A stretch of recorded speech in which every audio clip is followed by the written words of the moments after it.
L'invité que je reçois, bien qu'il s'en défendra par la suite, est un personnage extraordinaire. Libération, le journal, le qualifie de fantaisiste. Le mot est lancé. Mais avant toute chose, mon invité me précisait en off, enfin, devrais-je dire en séance privée officielle, que lors de notre dernière conversation, nous étions probablement sur écoute. Eh bien, rassurez-vous, ici, sur Cool Radio, aux ondes clandestines, vous êtes à l'écoute sur les ondes. Nos auditeurs pourront juger de l'histoire qu'il va nous témoigner, mais pour l'heure, accueillons comme il se doit Jean-François Caracci. Jean-François, bonjour. Chers auditeurs, bonjour. Bonjour Aurélien Roy. Et merci pour cette discussion qui ne restera pas clandestine puisque beaucoup de gens s'intéressent pour de bonnes ou mauvaises raisons au sujet que nous allons traiter. Ah, je suis ravi de vous recevoir donc aux ondes clandestines pour la première fois. Vous avez déjà été reçu par de nombreux quotidiens et magazines précédemment en fait sur des sujets. On va s'intéresser à vous donc Jean-François Caracci. Vous êtes un habitant des Yvelines en France. Vous avez attiré l'attention en affirmant que vous êtes le fils caché du roi Michel de Roumanie. Selon vos déclarations, vous auriez découvert un dossier de la sécurité, mais vous allez y revenir de la police secrète roumaine qui révélerait votre filiation royale, prétendait que votre père en fait serait le roi Michel et que votre mère Sophie, fille de roi.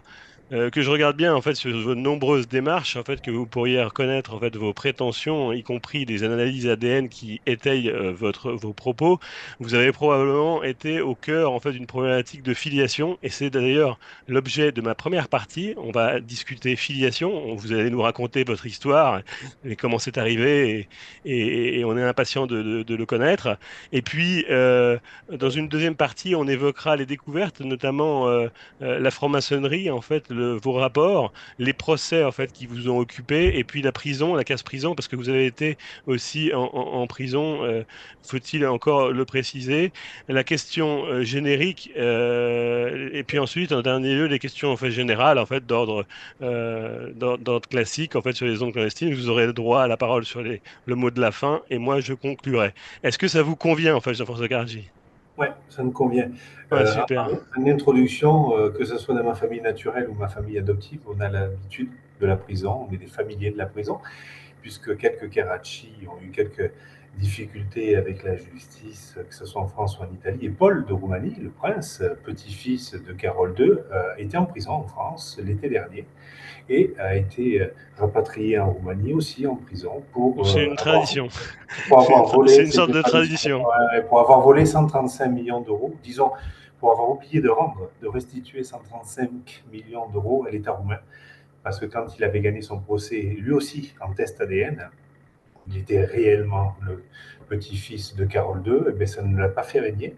Et ça ne l'a pas fait avoir de bonnes relations avec l'État roumain, puisqu'en ayant gagné en première instance, il s'est retrouvé à perdre par la suite devant la Cour suprême de Roumanie et il s'est retrouvé en prison à 74 ans, 75 ans. Ouais. Ce qui est intéressant dans l'introduction que vous faites, et le ton est donné, euh, en fait, j'ai jamais, et ça je le dis devant mes auditeurs, quelle que sera l'audience de cette discussion entre nous, discussion publique, Mhm. et euh, en fait, j'ai jamais prétendu à rien. Je veux pas être roi, je ne voulais pas être fils de roi, et je ne voulais pas être le fils de mon grand-père, puisque c'est comme ça que les choses ont débuté il y a 13 ans maintenant.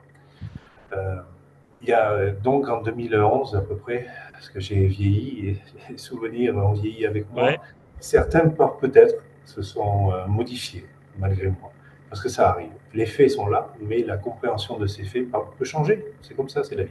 Oui, en fonction du moment, en Et fonction c'est du temps. l'esprit. Oui, et puis un fait vit de façon indépendante. C'est ce Oui, que puis je après, pense. ce qu'ont dit les magazines et les quotidiens en fait de vous à un certain moment donné, en Ils ont, fait, en fait, mais ils ont affirmé des choses que je n'ai jamais affirmées.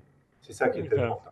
Quand Libération affirme, par exemple, que je suis le prétendu prétendant au trône de Roumanie, je prétends à rien. Donc, je ne peux pas être un prétendu prétendant. Ce qui me Mhm. gêne avec les propos de Stéphane Maurice sur 3 pages, c'est que finalement, l'accord de 3 pages est un pauvre type. Puisque quand on lit les 3 pages, je suis un pauvre type. Et ça me dérange.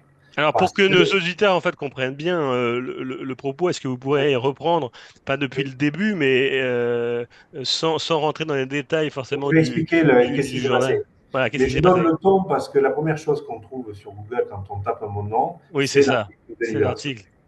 Et cet article de Libération me cause un tort personnel et professionnel encore aujourd'hui, alors Hmm. qu'il est sorti en août 2020. Et dans ces 3 pages, je l'affirme, d'ailleurs j'en ai informé la justice et tout ce qu'il fallait, parce que je suis toujours très transparent, même si de temps en temps la justice et moi on ne s'est pas compris, c'est normal. Moi je n'en veux à personne, je n'en veux pas aux enquêteurs, je n'en veux pas aux juges, il n'y a Ouais. pas de problème. On Le leur père a revanchard. vendu une vérité qui fonctionnait parfaitement, qui était vraisemblable, mais les faits sont différents. Donc, je découvre il y a 13 ans, en travaillant pour Silvio Berlusconi, qui était un proche de la famille Carracci. euh, Donc tu travaillais en fait pour le renseignement privé de Silvio Berlusconi. il m'avait embauché parce qu'il me connaissait depuis toujours. Et quand j'avais déjà travaillé pour Andreotti, où j'avais fait un stage de renseignement, puis intégré son cabinet en tant que sénateur à vie d'Andreotti, et Andreotti, Berlusconi se connaissaient parfaitement. C'est Andreotti qui a fait Berlusconi. Eh bien, j'ai fait une passerelle entre les deux. Donc, je me retrouve dans mon bureau à Milan. J'avais un bureau à moi avec un accès chez lui et permanent. Et je travaillais à peu près 2 jours par semaine à Milan et le reste du temps, j'étais à Nîmes, dans le Gard, Hmm. en France. Hmm, C'est d'accord. pour ça que je parle parfaitement le français parce que j'ai grandi en France et même, chose étrange, c'est qu'à l'orphelinat roumain, je parlais français, je ne parlais pas roumain. Je n'ai jamais, c'est Et pas tu ma parles langue de italien aussi. naissance. Non, Oui. quand j'étais gamin à l'orphelinat, je parlais l'allemand et le français, ce qui n'était une anomalie pour un orphelin soi-disant roumain. Ah Et oui. ça, on y reviendra. Et ça, ce sont mes parents adoptifs qui me l'ont expliqué à l'époque. Parce qu'en fait, j'étais né ailleurs. Et Hmm. ça, c'est la Securitate qui le confirmera et des prêtres roumains par la suite. Parce que moi, je n'ai fait que recouper les informations que des tierces personnes m'ont données. Donc, je me retrouve avec un dossier estampillé Securitate sur mon bureau, comme c'est le cas des 400 000 orphelins roumains qui ont été adoptés dans les années 80 et 90. Je ne Hmm. me suis pas donné une importance pour avoir un dossier dès ma naissance. Je ne me suis jamais senti appelé à quelque chose et surtout pas quand j'étais en couche culotte. La Securitate, euh, sa réputation le disait d'ailleurs, était l'un des services secrets les plus performants du monde à l'époque et toute personne avait un dossier et dans ce Héritière du dossier, bloc communiste en fait aussi. oui, oui, oui. Enfin, tout ce que la Securitate était et ce que maintenant le SRI est. C'est la suite de la Securitate. Le SRI sont les anciens de la Securitate et comme le FSB sont les anciens du KGB. Personne n'a changé. Les noms ont changé, mais pas les Mais cadres. pas les personnes. Donc je me retrouve avec ce dossier que je n'avais pas demandé, dont je doute totalement de la véracité. Dedans, en effet, il est marqué que je suis lié à la Maison royale de Roumanie, exilé à Aubonne en Suisse, où Mhm. je découvrirai plus tard qu'en fait je suis né là, en terre vaudoise, et pas du tout en Roumanie. Et c'est par la famille d'Obrescu, qui étaient des amis du roi, que je me suis retrouvé par des réseaux clandestins. Donc moi, le terme clandestin est très important pour les zones clandestines, Oui. que j'ai beaucoup travaillé avec des clandestins. Le Bureau des légendes qui a fait fantasmer tant de personnes et de téléspectateurs. Il n'y a pas besoin de se rêver une vie pour un moment donné ou un autre, suivant qui on rencontre, quel travail on fait et d'où on est, Vivre ça. où on grandit, se retrouver avec ces gens-là. Ouais. Berlusconi a confirmé d'ailleurs, parce que ça lui a été demandé par le magazine The Art of Living Magazine, qui était il y a une dizaine d'années un gros magazine, un peu comme le Figaro Madame. The Art of Living Magazine, édition roumaine et édition anglaise, était tenue par une richissime roumaine qui vivait à Londres et qui était passionnée de journalisme. Et donc, à ce journal, Berlusconi a confirmé qu'en effet, il me connaissait parfaitement et que nos liens intimes ne Ah concernaient oui, parce qu'au départ, que moi.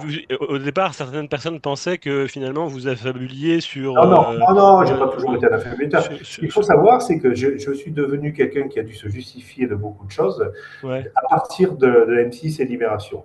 Avant, j'étais un mec qui faisait son boulot, qui le faisait parfaitement, dont la parole n'était jamais remise en question. Alors que je faisais les mêmes choses. J'ai Oui, gagné oui. beaucoup de procès dans ma vie. J'ai gagné beaucoup de procès dans ma vie. Ouais. Sur On le, va y revenir après, en fait, sur les je procès l'expliquerai plus tard gagnés. dans mes interviews. J'ai commencé à perdre des procès le jour où ma bonne foi et ma parole n'a plus eu de valeur. Et ça a été construit par la famille Karachi et par Margaret de Roumanie de façon très opportune. Alors, comment on vient à cette Oui. filiation Donc, je me retrouve avec ce entre dossier. guillemets maudite finalement, parce que Oui, oui, oui, oui, oui. Quand on est le fils elle de vous son vaut grand-père, des. oui. Quand on est le fils de son grand-père et qu'on est le fils d'un roi, ben on va devoir répondre à une question très complexe. Et donc, je demande à celui qui était mon patron et mon ami, pas mon père spirituel, parce que je ne l'aurais pas voulu comme père. Mhm. J'adorais notre ancien président du Conseil italien, mais voilà, Non. je n'ai jamais participé à de soirées Bunga Bunga, je n'ai jamais participé aux affaires financières de Ouais. Berlusconi, dont certaines étaient parfaitement honnêtes, hein, il n'y a pas de problème. D'autres étaient plus complexes, parce qu'être milliardaire en Italie, c'est partager le pizzo, un dû avec la mafia.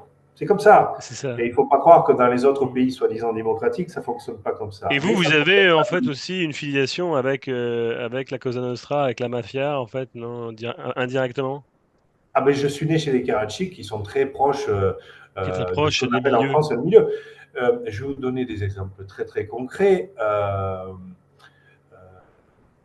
comment dirais-je, euh, Mimo Navarra, qui était un des oncles de mon père adoptif, François Carracci, était le grand patron de la Banque Monte dei Paschi en Sicile, qui a toujours été une banque particulière. Voilà. Oui. Et qui a failli disparaître parce qu'elle a été impliquée dans l'histoire avec la Banque du Vatican, à l'époque la Banque Ambrosino. J'ai grandi dans ce monde-là et où mon grand-père, Antoine Carracci, donc père de François-Joseph Carracci, pour ce que j'en ai su et confirmé, puisque à un moment donné, j'avais les infos qu'il fallait pour ça, avait dirigé les services de renseignement italiens en Libye et en Tunisie avant la colonisation. Donc Mhm. j'ai grandi dans ce monde-là, dans cette antichambre-là du monde.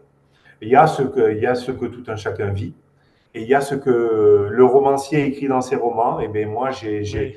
j'ai vu les écrivains du monde écrire notre quotidien. Voilà comment je le présenterai de façon un peu poétique, parce que je reste un romancier raté, diront certains, et très intéressant Oui, parce que du vous avez roman. écrit des livres aussi, mais Oui, j'ai écrit des livres qui ont été publiés, qui n'ont rien à voir avec l'histoire de qui filiation, ont tout à si, voir, qui ont tout tout à à voir. voir de près ou de loin. L'art de créer, le livre L'art de créer aux éditions du Net, ou l'Académie des Karachi, ou le Guide des Karachi, sont une partie de ce que je me suis assimilé, absorbé de la culture Karachi pour exister, pour faire vivre mon intellect, et puis pour me nourrir professionnellement. Et Quand Dieu va confesse, qui est un roman, en fait, c'est une première partie de ma vie, où le personnage s'appelle Georges Cardel, parce que quand j'ai fait ma préparation militaire supérieure, un bref instant, je me suis retrouvé inscrit comme cadre de réserve à l'Audun-Ardoise, au premier régiment étranger du génie. Et ce bref instant, dans ma vie, je me suis appelé Georges Cardel. Alors, j'ai aussi, on va revenir en fait sur le dossier parce que c'est Oui. intéressant, le dossier de la police secrète roumaine. Comment vous l'avez découvert ça Il était sur mon bureau. Je suis c'était- arrivé un jour à travailler, à pointer, hein, à faire ce que j'avais à il faire. était sur votre bureau comme ça, en fait, Il était posé sur mon bureau. posé sur le bureau. Il était posé sur mon bureau à Milan, le siège ce qui était l'état-major de Oui. Berlusconi, pas à Rome, mais à Milan, chez Mm. lui. Il y avait 5 bureaux. Et dans ces 5 bureaux, il y avait lui, ses filles, son directeur de cabinet au niveau de Rome, et il y avait un bureau qui m'était consacré. Parce qu'il voulait quelqu'un qui connaissait parfaitement. Et il savait que jamais je ne le trahirais, parce que c'était comme ça entre lui et moi, ça avait toujours été comme ça. Il avait été mon parrain de baptême lorsque j'ai été ondoyé à Castellammare del Golfo quand je suis arrivé de Oui. cette Roumanie maudite Oui. communiste. Et après, il a été mon parrain aussi en maçonnerie en Suisse. Ah oui. Quand des articles de presse disaient qu'il avait été de Propagandadou et de la Grande Loge Alpina, eh bien, de façon euh, croustillante, on va dire, je sais tout ce qui est vrai et tout ce qui est faux de toutes ces histoires-là, puisque avec lui, sous sa protection et ses ordres, je suis rentré chez ce qu'on appelle les Carbonari, donc c'est les francs forestiers. Et donc, ça, c'est l'explication en fait sur le dossier, sur la police secrète, l'affiliation, on en a C'est mon lien, parlé. c'est pour comment je me retrouve moi, qui On suis en a personne, parlé.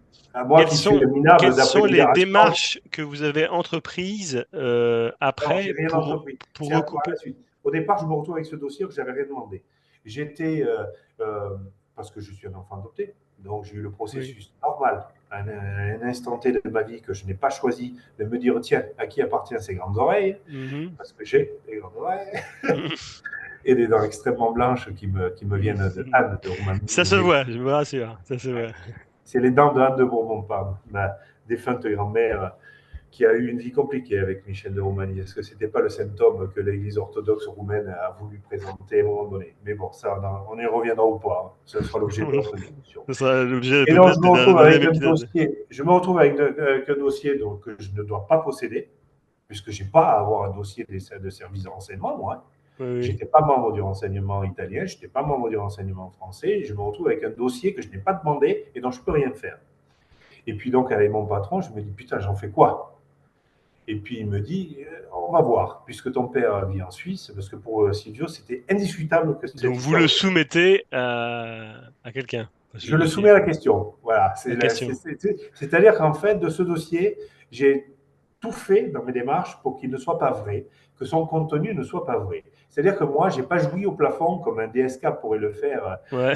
avec une servante bien inspirée. Je ne me suis pas dit, c'est génial, j'ai gagné au loto de la vie, je suis fils de roi, je vais enculer tout le monde. Non. Je me suis dit, moi qui étais l'un des hommes de confiance de Berlusconi dans le renseignement, et ayant grandi au contact de ce monde-là avec les Karachi, je me suis dit, mais qu'est-ce que je fais de cette information que je ne voulais pas et dont je ne pouvais rien faire? Et sur invitation de mon patron, il me dit, bah, écoute, on va demander au renseignement suisse, puisque ton père vit Donc en Suisse. vous l'envoyez aux Suisses. C'est pas moi qui le fais, quelqu'un Qu'est-ce le fait. qu'est-ce qui s'est dit alors là-bas? Et qu'un certain temps après, le renseignement suisse, entre autres par l'intermédiaire, à un moment donné officiellement et à un autre moment donné officieusement, Jacques Loher, qui dernièrement était secrétaire général adjoint de la francophonie, Mhm. a été ministre des Affaires étrangères suisse et très proche du monde très, très renseigné suisse, on va le dire comme ça, et Mhm. sa femme, Daniela Loher, roumaine d'origine, et d'après le contre-espionnage italien, euh, une femme au parcours person of interest, comme Mhm. dirait la Mhm. série, Ouais. eh bien, se retrouve gelée dans mes pattes. Et elle me dit, ben, moi, ça m'intéresse de savoir ce qu'il en est. Et c'est comme ça, de fil en aiguille, après des rencontres, des discussions et des preuves diverses et variées. Que vous Donner, recoupez les informations par rapport à la note de moi, je ne recoupe renseignement. rien, on le fait pour moi. Ouais. Et on le fait pour moi, officiellement pour une partie, officieusement pour une autre partie. Donc, je n'ai pas joué à l'enquêteur, je n'ai pas joué à l'Hercule Poirot ou au James Bond. Moi, j'ai jamais été espion. Je sais pas C'était que ça pas ne fait vous de trait. intéressait pas, l'enquête, ou c'était que vous vouliez une indépendance par Je rapport n'avais à pas le l'enquête? droit, comment dire, Ah oui. les degrés et qualités, et comme on dit en renseignement, le droit d'en connaître. Ouais. Je n'avais pas le droit d'avoir un Donc dossier du entre coup, les vous mains. transmettez ça à des gens qui, eux, le savaient. Quelqu'un a transmis pour moi quelque chose à quelqu'un, Mais vous qui a n'avez permis pas de peur qu'ils répondre vous à cette manipulent, en question. fait, ces gens également, en fait, Peut-être, après peut-être. aussi? Rien n'est plus complexe et manipulable que le monde du renseignement. Euh, Ouais. les espions manipulent les gens de la société civile, mais les espions se manipulent entre eux. Mhm. Donc je savais que cette info que j'avais, et les infos qui ont suivi après, étaient sujettes à caution. Donc ça m'allait. Et c'est ce que j'ai toujours dit dès l'instant où j'ai commencé à discuter avec la presse, et ce qui m'a énormément dérangé dans leur comportement et dans la façon dont ils ont présenté la chose, Et un c'est test qu'ils ont ADN n'aurait pas. ils ont affirmé que j'étais prétendant à quelque chose ou que j'étais fils de. Je n'ai jamais écrit que j'étais fils de roi. Et Et comme toutes mes conversations téléphoniques sont enregistrées, parce qu'on a le plus officiellement du monde, ma femme et moi, sur nos téléphones, des mouchards qui se téléchargent gratuitement sur Google Play, et ces mouchards m'ont sauvé la vie par la suite, lorsque, par exemple, des détenus de certains centres carcéraux ont révélé des choses qui m'ont sauvé la vie en ayant pu l'éprouver. Mais voilà, on a ce réflexe, qui n'est pas un réflexe de vieux barbouze sur le retour ayant loupé sa vie, mais un réflexe de dire à un moment donné, par exemple, quand Alain Grandjean, colonel de son État, il y a 6 ans en tout cas, et patron des renseignements pour le Nord, pour la gendarmerie, m'affirme au téléphone des choses, eh bien, il me faut après, par la suite, pouvoir démontrer à la fois mon lien avec lui et le contenu de ce qu'on a pu se dire. Il y a lui et bien d'autres personnes qui ont suivi des généraux roumains, etc. Donc, ce qui est important, c'est ça. Et je le dis aujourd'hui, pour toutes les personnes qui m'écouteront, et je sais que votre audimat concerne beaucoup de gens du renseignement, de la police et de la justice, et c'est ça qui m'intéresse. Ce sont à eux que je m'adresse aujourd'hui, en plus de vous. C'est que la presse a utilisé l'histoire étrange et complexe des entreprises de Karachi, où on va rediscuter, mais pour finalement expliquer que comme les entreprises Karachi, père et fils, c'est très complexe, l'histoire Michel, Jean-François, c'est pas possible. Qu'est-ce que c'est pas possible? Est-ce que, par exemple, après, vous avez fait une démarche ADN, un test ADN pour Alors, la Suisse, oui. finalement prouver par A plus B, en fait, que la filiation est là. Et c'est indéniable. Alors, là, des personnes plus intéressées que moi de répondre à la question ont fait ce genre de procédure et en effet, des résultats, des éléments m'ont permis d'être certain que Michel était mon père. Mhm. Ces éléments ne les ayant pas obtenus par la voie officielle, légale, d'une procédure de demande de Elle n'était pas reconnaissance, donc recevable, elles étaient illégales. elle était illégale. Il y a Mhm. prescription maintenant, puisque c'est il y a plus de 10 ans. Ouais. Mais j'avais en ma possession un instant des documents que je n'avais pas le droit d'avoir, que je n'avais pas le droit de produire. Donc, je ne les ai pas Produit. exploités, je ne les ai même pas, ils ne sont pas Mhm. là. Hein. Ouais, Pas bien la sûr. peine de chercher quelque chose quelque part. Parce que je sais ce qui est légal et ce qui ne l'est pas. Je sais ce qui est autorisé et ce qui ne l'est pas. Je l'ai toujours su.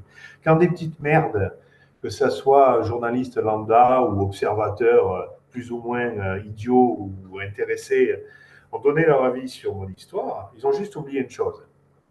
C'est que Libération, entre autres, M6 aussi, en expliquant, on va dire maladroitement des choses, ils ont oublié qu'en janvier 2018, dans Justicia Rum, qui est un journal roumain, franco-roumain, qui est le Mediapart roumain, très Mhm. lu par toute Mhm. l'intelligentsia Mhm. roumaine, le sénateur roumain Ion Koja, Ion, c'est Jean, I-O-N, plus loin, Mhm. Koja, C-O-J-A. Il y a eu 2 articles dans la Justice Hero qui existent toujours et que Ouais. Google Traduction traduit parfaitement. Je vais t'expliquer le truc.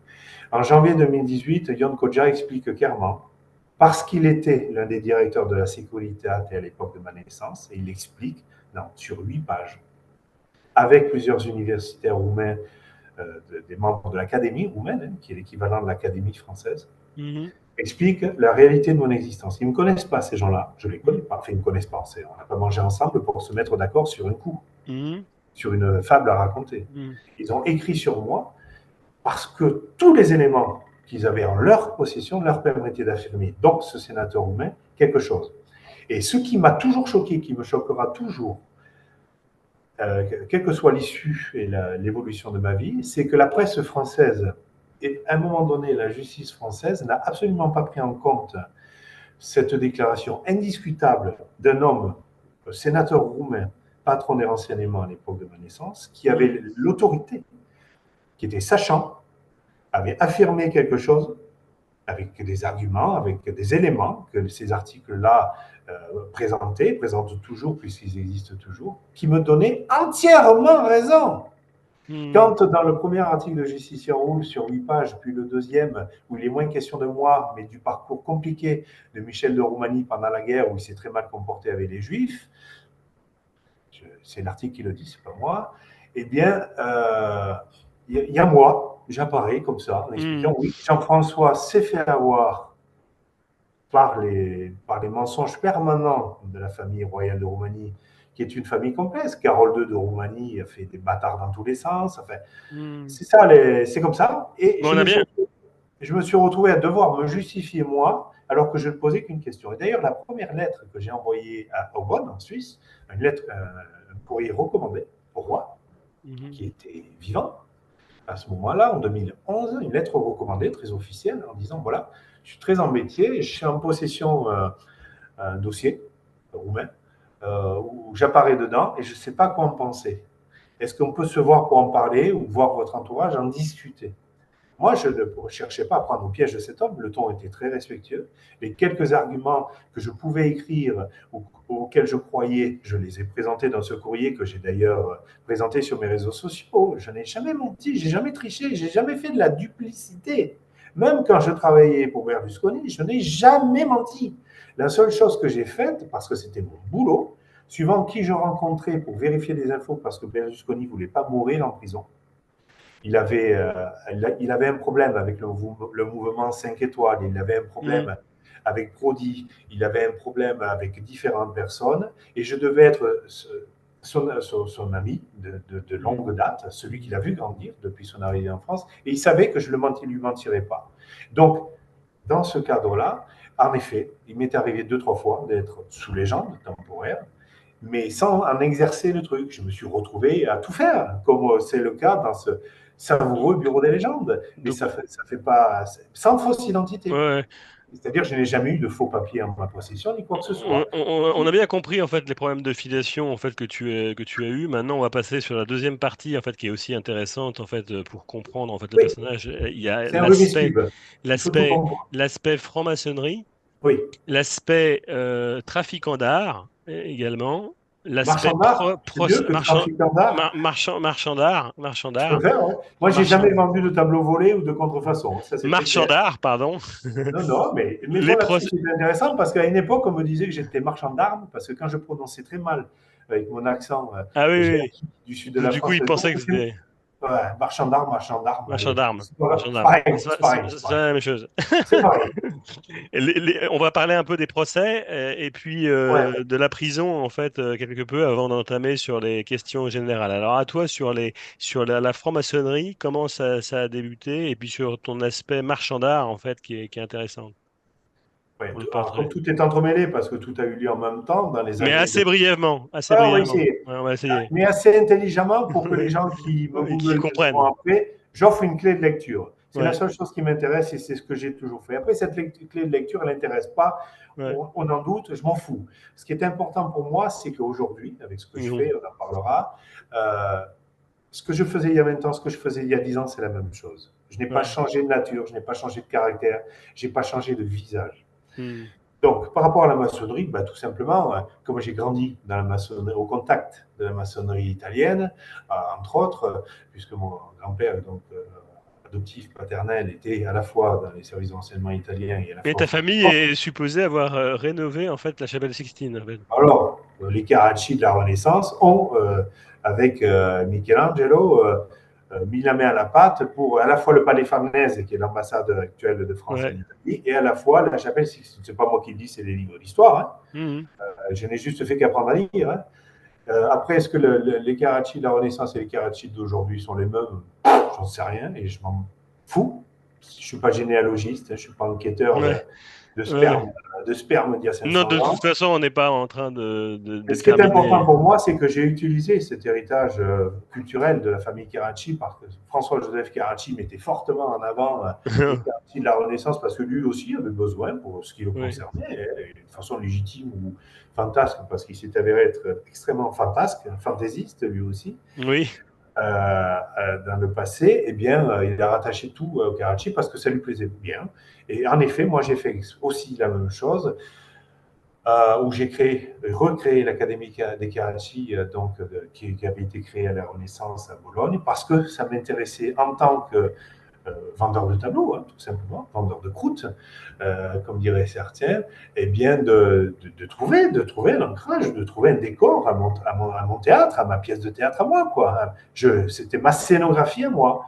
Pour pouvoir avoir une légitimité de marchand d'art passionné d'art sacré, eh bien, je pensais que l'héritage des Carracci de la Renaissance m'allait bien. Et en effet, Le rapport au sacré, en fait, tu as toujours aimé ça. Tu me disais ça en séance ouais, privée. j'ai toujours été inspiré. Comme dirait Macron, je Il sens une disait illumination, je sens un appel un qui peu m'attend et la romanesque. bête de l'événement arrive. Je blague sur ça, certains ça les fera pas rire et je m'en fous. Mais ce qui est important, c'est ça, c'est que moi, je me suis jamais imaginé élu ou choisi de quoi que ce soit.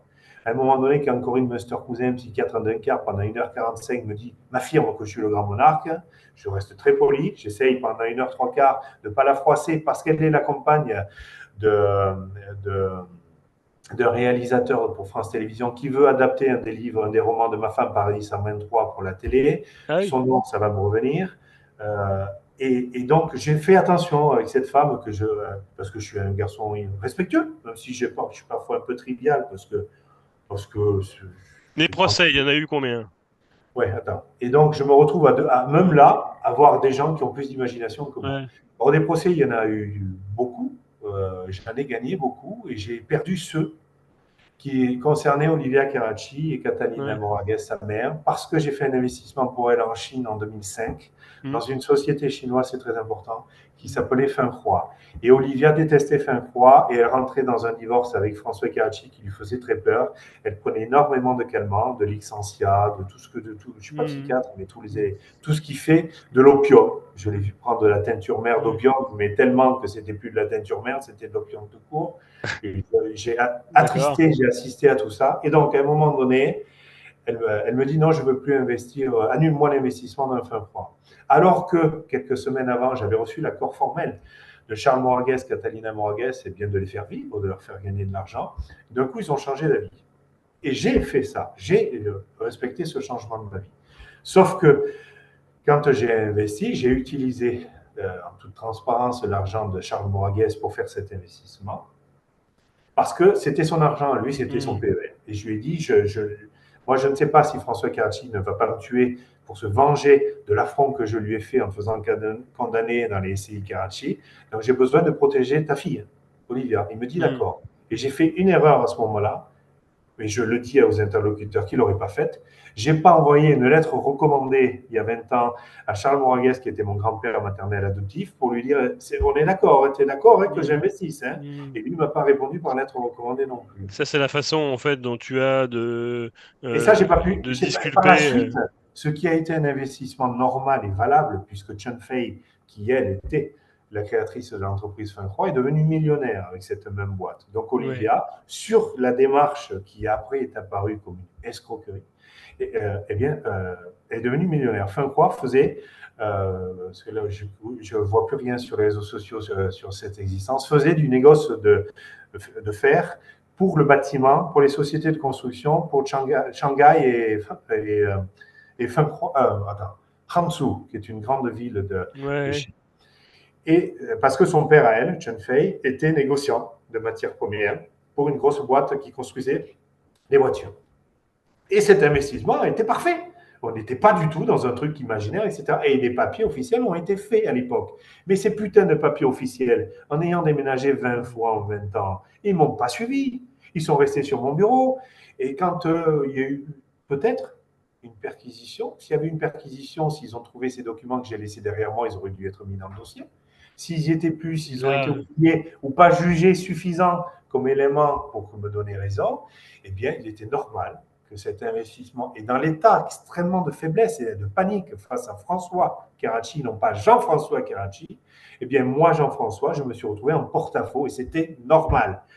Moi, je le dis à mes interlocuteurs, je m'en justifie encore un peu aujourd'hui, où je discutais encore avec un ami proche il y a quelques temps. Il me dit putain, c'est con, tu as ton casier judiciaire qui est vierge, mais tu as ton Google qui est cramé. J'ai fait Ouais. 4 mois pour quelque chose qui était censé être horrible, mais si on fait la somme de tout ce que je suis censé avoir fait d'après François Carracci et son avocat Jacques Martin, bâtonnier de Montpellier à l'époque, qui a été brillant dans la façon de m'enterrer vivant, mais j'aurais dû prendre 40 ans. Parce que Parce que tu as j'ai été tout fait incarcéré, selon eux. tu as été incarcéré en fait à Bois d'Arcy. Ouais, ouais, C'était bah, en quelle année, c'était en quelle année ça? 2019 pendant 4 mois. 2019, d'accord, pendant 4 mois. Ouais. Et Là, alors, là-bas, c'était, j'imagine, en fait, assez dur en fait de se retrouver une en prison. incarcération, c'est Une jamais un parcours incarcération, de c'est jamais santé. On ça. ne m'a pas accordé le quartier VIP, je ne l'ai pas demandé.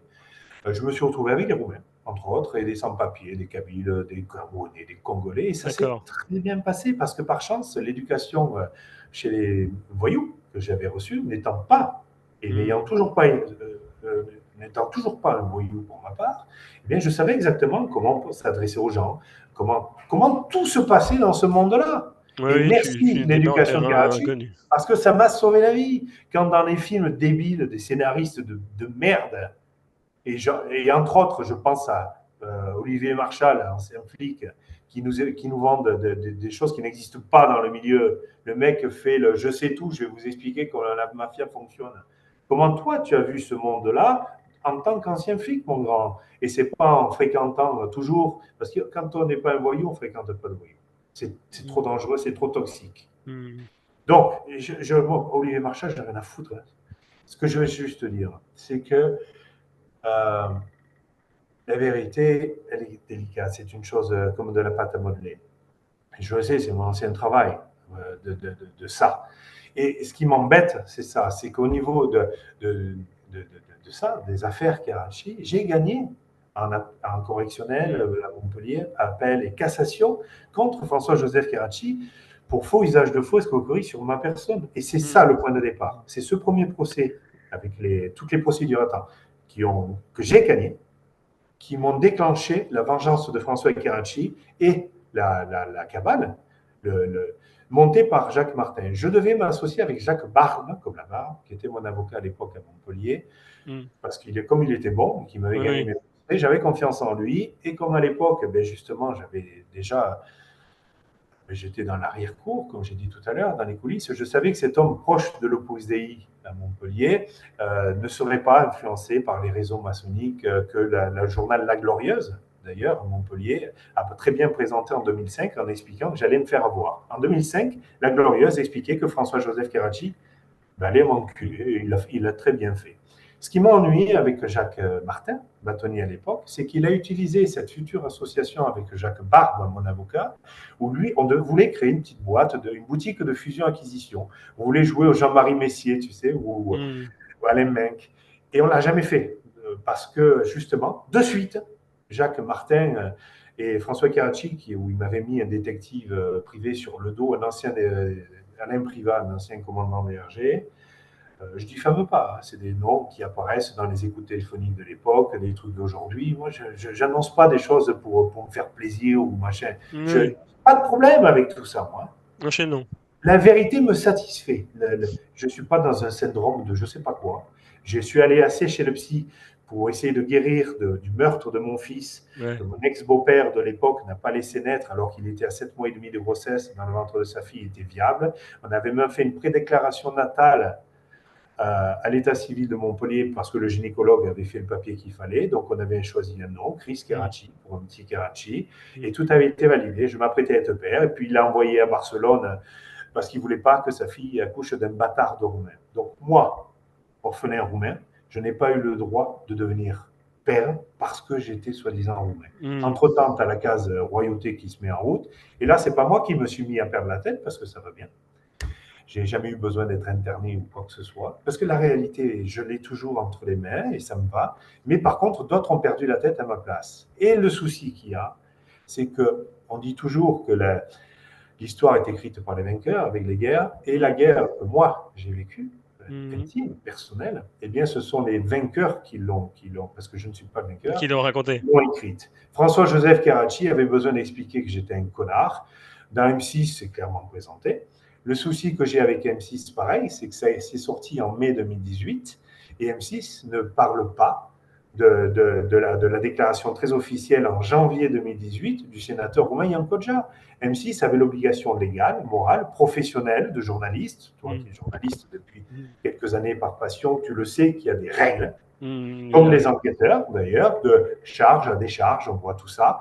Ils ont donné libre cours à Jacques Martin qui s'est fait plaisir dans la caméra, qui a toujours été connu à Montpellier. C'est un Better Call Saul. Jacques Martin, c'était un Better Call Saul, Mm. pour faire référence à la série. C'est-à-dire qu'il y avait besoin de gérer un dossier d'une certaine manière, c'était Better Call Saul. Mm. Et M6 a offert la tribune à cet homme-là, sans offrir la contrepartie à Jacques Barbe, qui était toujours de ce monde et toujours en exercice à ce moment-là, en disant, attendez, Jacques Martin dit quelque chose, moi j'ai le contraire à dire. Et j'ai des éléments pour le prouver. Jean-François Karachi, votre serviteur, a toujours été à jour de ses impôts, de son URSSAF, de son ACEDIC. Mm. J'étais président de la commission de contrôle de la caisse de retraite RSI à l'époque à Montpellier. J'étais le plus jeune administrateur de France d'une organisation patronale, Mhm. choisi par Jean-Louis Bouscarène, qui était le président du Languedoc-Roussillon pour la CGPME à l'époque. Et Mhm. tout le monde me faisait confiance et personne n'a regretté cette confiance. À un Alors, moment donné, François-Joseph Karachi profite de mon deuil, de mon fils assassiné, mm.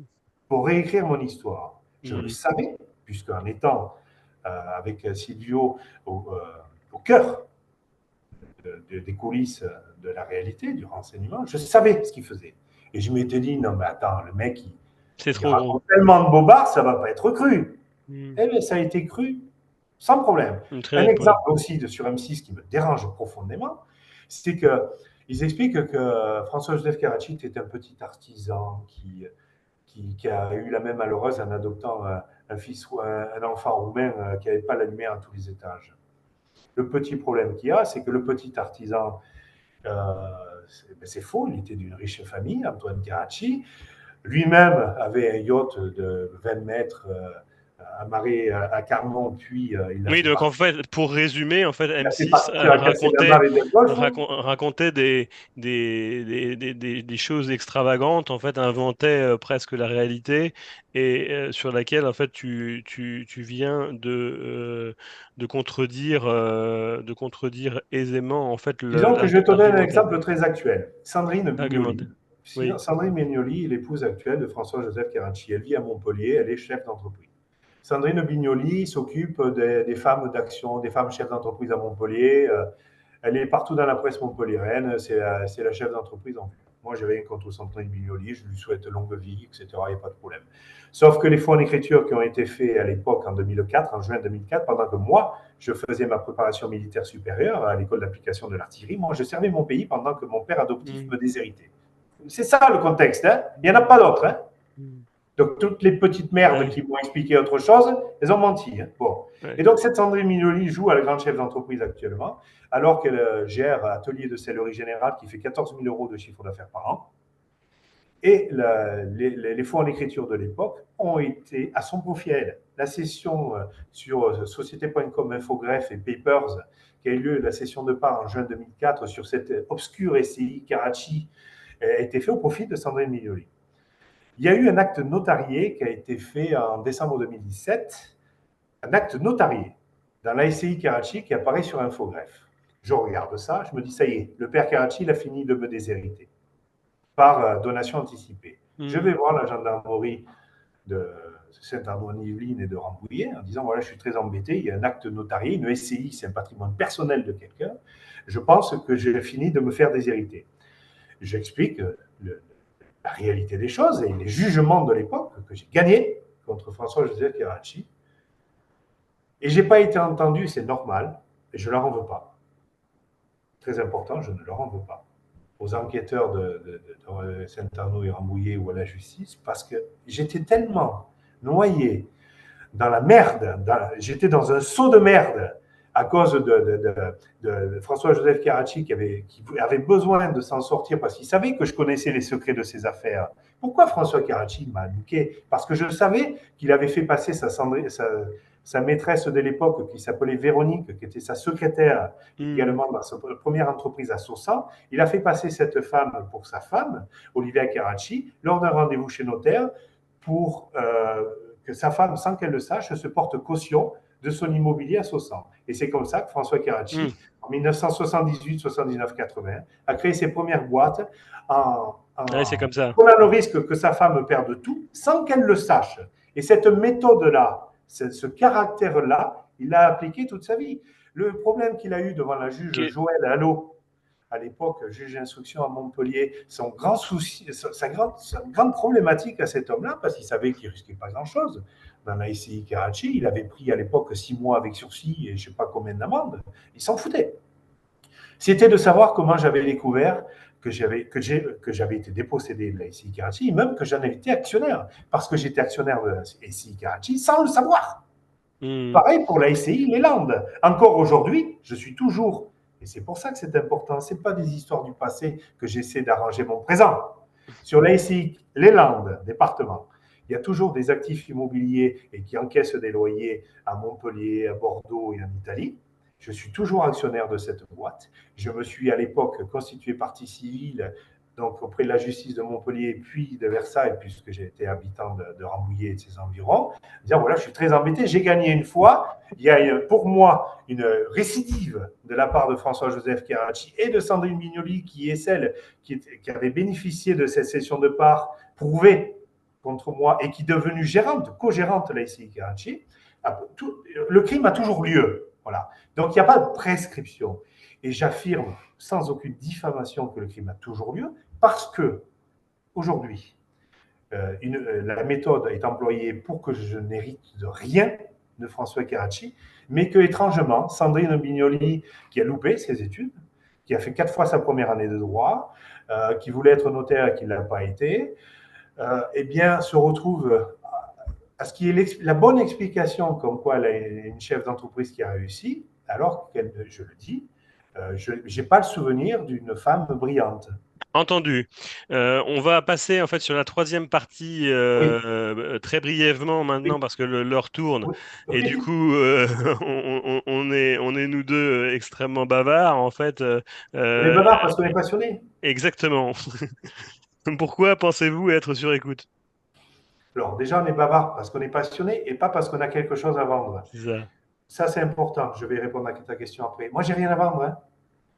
Comme je l'ai dit, je ne veux pas être Mm, roi, je ne veux pas être président de mm, la République, mm, je ne veux pas mm, être Jésus bis. Hein. mm. Donc, je me suis retrouvé à devoir discuter avec des observateurs dans la presse. Et puis, j'ai eu de magnifiques articles de presse. Hein. L'Express en 2005, dont le titre de l'article était Le père, le fils et les frères, Ça était tout c'était à pour fait. répondre aux Ouais, ouais, écoutes. mais je vais faire la suite. Et pareil pour ce qui est de la Voix du Nord. La Voix du Nord ont fait ce qu'il fallait. Ils ont dit oui, l'histoire de Jean-François est vraie. C'est compliqué. Martial Léon, journaliste belge, affirme au Salon de la Radio en janvier 2018 toute l'histoire de Jean-François est vraie. J'ai des preuves, j'ai des témoins. Entre-temps, il a eu très peur de la famille Karachi, donc il a fait deux pas en arrière. Et c'est normal. Je ne peux même pas lui en vouloir. Mais par contre, une chose importante, il a affirmé avoir des preuves que je n'ai même pas demandé. Je ne sais même pas si ça n'aurait pas pu m'être utile. Les preuves qu'il avait trouvées, c'est peut-être encore différentes des miennes. Mais aucune preuve du contraire n'a jamais été apportée. Sur l'histoire que j'explique avec Olivia, la Société Info et tout ça, il n'y a jamais eu la preuve du contraire. La Mm. seule chose qui s'est passée, c'est une clé de lecture qui a fait comprendre des faits qui pouvaient être compris d'une certaine manière plutôt que d'une autre. Oui, bien sûr que je suis sur écoute. Mon travail aujourd'hui, c'est d'être directeur du développement d'un bureau d'études du bâtiment qui travaille pour la défense nationale. Tu réponds aussi, c'est Imaginons, marrant en fait à la prochaine question qui est en fait sur ton activité actuelle. je recoupe tout en même Tu temps. anticipes. C'est bien, J'anticipe parce que je fais c'est des bien. phrases construites, parce Tu que anticipes. c'est comme ça que Donc j'ai en fait tu appris travailles à. pour Deltexplan. Voilà, Ouais. Deltexplan est un passionnant bureau d'études du bâtiment qui, entre autres, a Avec la des beaux DGA, clients. la Direction générale de l'armement, comme client. Mhm. Euh, C'est une ancienne de la DGA qui a fondé cette boîte et ça fait maintenant presque 5 ans que je travaille pour elle avec une petite parenthèse en agence d'architecture qui ne m'a pas plu et c'était compliqué parce qu'en agence d'architecture, la direction du développement est un poste sensible parce qu'un architecte a besoin d'un développeur s'il Oui. n'arrive pas à se rendre, s'il est nul quoi. Et moi, je Toi qui connais les différences entre le renseignement finalement maintenant français et le renseignement italien dans l'approche, est-ce qu'il y a une différence d'après toi ou c'est toujours pareil? voilà un sujet C'est des sujets vastes. qui Ouais. engage. Voilà un sujet qui Qui engage. engagent. Moi, j'ai jamais travaillé pour le renseignement français. En quelques mots, Ouais, hein, parce que ouais, c'est. j'ai jamais travaillé pour le renseignement français ni pour le renseignement italien. Et ça se fera, je crois, jamais. Mm. Parce qu'on n'a pas confiance. Je ne suis pas Noël Dubu. Moi, Noël Dubu qui apparaît dans l'affaire Takedine et la rétractation fumeuse de Takedine avec Mimi Marchand au milieu. Je ne suis pas ce genre de gars. C'est pour Oui. ça que je n'ai pas intéressé les renseignements. Moi, je ne tiens pas des bordels gays. Je ne suis pas un pâtissier qui a fait du trafic d'or comme Noël Dubu Non, pour t'es une plutôt époque. rangé en fait. Et ben, t'es Mais pas une personnalité j'ai interlope. toujours été tranquille. Moi, je Ouais. voulais être prof d'anthropologie à la fac. Ouais. D'accord. J'ai eu une inspiration divine. In nomine Patri et Filii et Spiritus Sancti. Quand j'ai eu une initiation à Tu voulais être prêtre. l'anthropologie, ah, oui, déjà, non, pas prêtre, pasteur, parce que je voulais me Pasteur. marier et tirer mon fils sans avoir besoin de baiser l'enfant de cœur. Donc, pasteur, marié avec des gosses. Ouais. J'ai pas besoin, moi, d'aller me faire sucer sous ta main. Et donc, le problème qu'il y a eu, donc, qu'est-ce que je dis? Je me noie de paroles. Non, tu devrais en fait en effet conclure sur le mot de la fin. Le mot de la fin, Ah, attends, c'est attends, à attends. toi. Oui, mais il y avait un sujet intéressant juste avant, le mot de la fin. C'est sur les renseignements italiens et Voilà. les renseignements français. Sur le renseignement Mm. italien et le renseignement français, toute nation a besoin de renseignements, intérieur, extérieur, etc. Le problème, c'est dans le recrutement. Euh, euh, et la Seconde Guerre mondiale, par exemple, l'a très bien dit. Les Américains ont utilisé la mafia en Italie et le milieu Mm. français pour neutraliser le temps qu'il Pour fallait neutraliser. les Allemands parce que les États-Unis n'avaient pas confiance dans le renseignement italien et le renseignement français. Ah oui, C'est exact. pas, et c'est pas moi qui le dis, hein. Il y a eu bien assez Ouais. d'articles, de Ouais. livres et de reportages pour Mm. l'expliquer. Parce Mm. que, aux yeux des Américains, la mafia était plus fiable que le Que le renseignement français et le renseignement renseignement italien. français. Parce que, pourquoi? je n'ai rien contre le renseignement français et italien, et j'adore l'Italie, j'adore la France. Sachant que, étant donné que Anne de Bourbon-Parme était ma grand-mère, eh bien, je suis à moitié Bourbon par ma naissance, que ça en Ouais. déplaise aux frustrés. C'est comme ça que ça marche.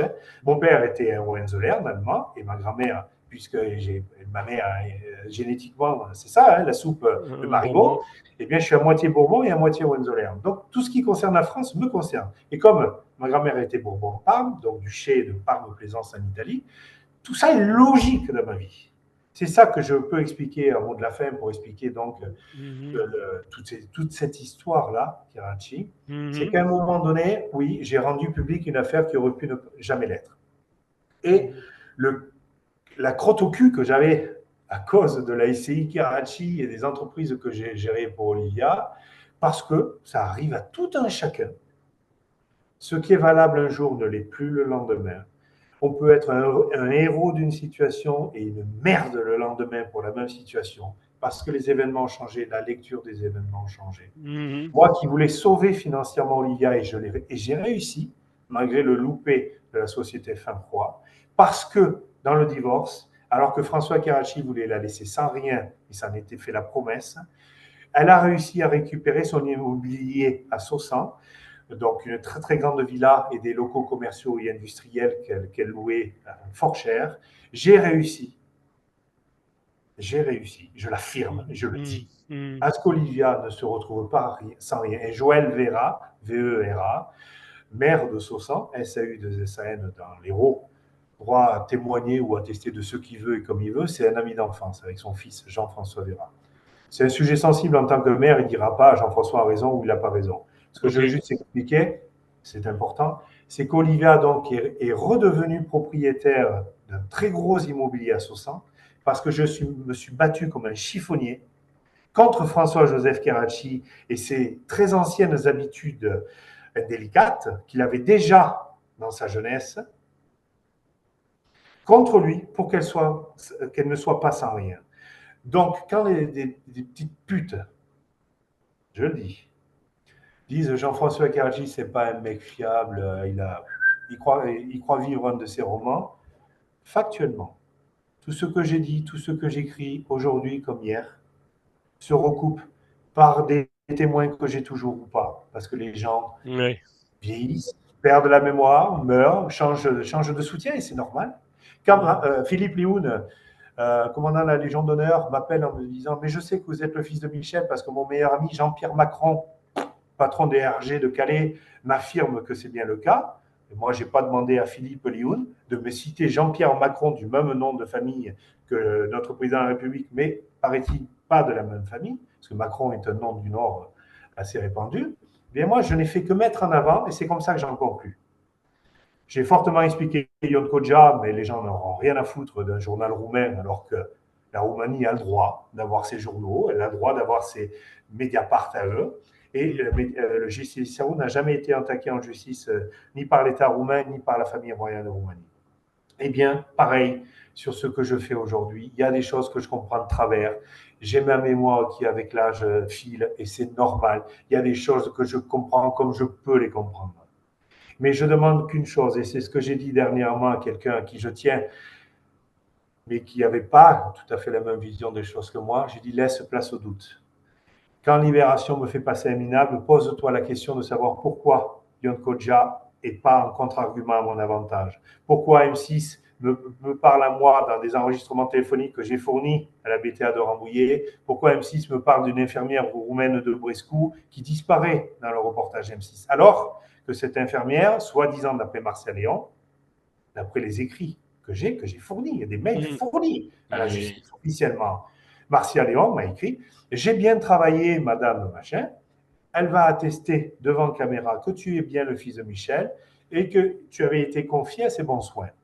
Il n'y a rien de tout ça dans le reportage de mai 2018 de M6, ni après dans Libération. Alors que ces écrits-là ont été fournis à la justice française. Désormais, il y a tout aux zones clandestines, en fait, on l'a bien compris, hein. Disons que merci à toi et je t'ai fait confiance alors que j'aurais pu ne pas le faire.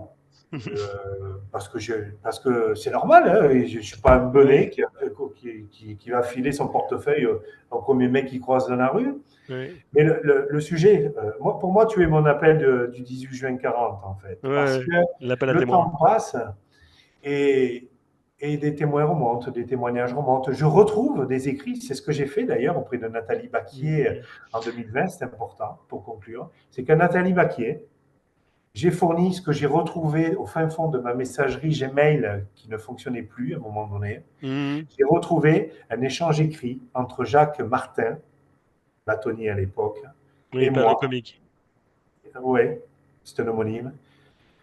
Et moi, il y a des mails où j'ai fourni à la justice française, à la SPIP, Nathalie Baquier, des mails où j'affirme à Jacques Martin, je dois m'associer avec Jacques Barbe de façon tout à fait honnête, où lui serait l'avocat et moi le Mhm. consultant, pour faire la fusion-acquisition parce que j'ai envie de faire ça. J'avais lu des articles je voulais faire mon petit Macron finalement. J'avais lu des articles sur la banque Rothschild et la banque Lazare qui m'avaient beaucoup intéressé et je voulais faire ça. Et dans cet écrit, je dis arrêtez d'expliquer que je me fais passer pour un avocat parce que c'est faux. Et même quand j'étais sous légende pour Andreotti Berlusconi, je ne me suis jamais fait passer pour une profession réglementée. Aujourd'hui, je travaille avec des ingénieurs et des architectes en permanence. Je ne suis pas ingénieur, je ne suis pas architecte, et personne n'imagine que je le suis et je ne prétends pas l'être. Et c'était pareil à l'époque. Mais quand vous avez à un moment donné quelqu'un qui est jugé parti contre vous, c'était le cas de Jacques Martin, puisqu'il était à la fois l'avocat de François-Joseph Carracci et à la fois le bâtonnier qui devait trancher la question de savoir si je ne m'étais pas associé de façon illégale à Jacques Parme, et bien là, vous voyez le mec qui cloue votre cercueil en direct et vous êtes dedans. Mhm. Au même moment, parce que Une phrase pour conclure, en fait, le malheur Jean-François. n'arrivant jamais seul, eh bien, j'ai perdu mon fils au même moment. Oui, la phrase pour conclure, et on verra comment Une phrase, hein. oui, Ça cette veut dire. discussion entre nous quel écho va avoir cette discussion, quel retour je vais avoir. Le, le, le, ouais, le retour, c'est la phrase de résumé, c'est ça. Je vais citer Corinne Munster-Cousin qui, pendant 1h45, lui, elle, qui s'est présentée dans la conversation comme étant prêtresse de l'ordre du 500 à Bruges, Mhm. voulait absolument que je sois le grand monarque.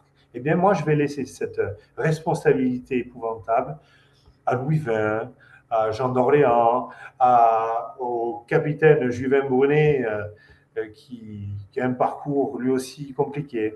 Voilà. Je ne suis pas la pucelle effarouchée des Hohenzollern, puisque chez nous, on est tous très compliqués. Et Jean-François chez les Carracci. Karachi, c'est pareil. Mais je n'ai pas de honteuse manie. C'est-à-dire que je ne suis pas le type qui a son jardin caché obscur. Je ne suis pas un type qui veut se faire passer pour un héros Mhm. alors qu'il est Mhm. un On enculé. a bien compris. Voilà. Je fais ce que je peux et c'est déjà Jean-François pas mal. Jean-François Karachi, merci. En fait, en tout cas, c'est Merci. un formidable conteur. En fait, vous l'avez constaté dans cette interview, ce n'est pas un affabulateur, c'est quelqu'un qui a été pris dans le maelstrom des renseignements multiples, roumains, français, italiens, la franc-maçonnerie, y compris en fait la casse-prison, un personnage bigarré, haut en couleur, qui ne démérite pas par son obstination, sa faculté à profiler, en fait, que j'ai pu m'en rendre compte, et son sens de la communication. Merci Jean-François Carracci, merci Jean-François en fait de m'avoir C'est accompagné dans cette normal. interview très chaleureuse et Et à pour les très bien. auditeurs qui voudraient m'écouter, je suis joignable et toutes les bonnes manières seront bien accueillies, les mauvaises manières seront appréciées à leur juste valeur. Merci. Entendu, merci, à très bientôt. Au revoir.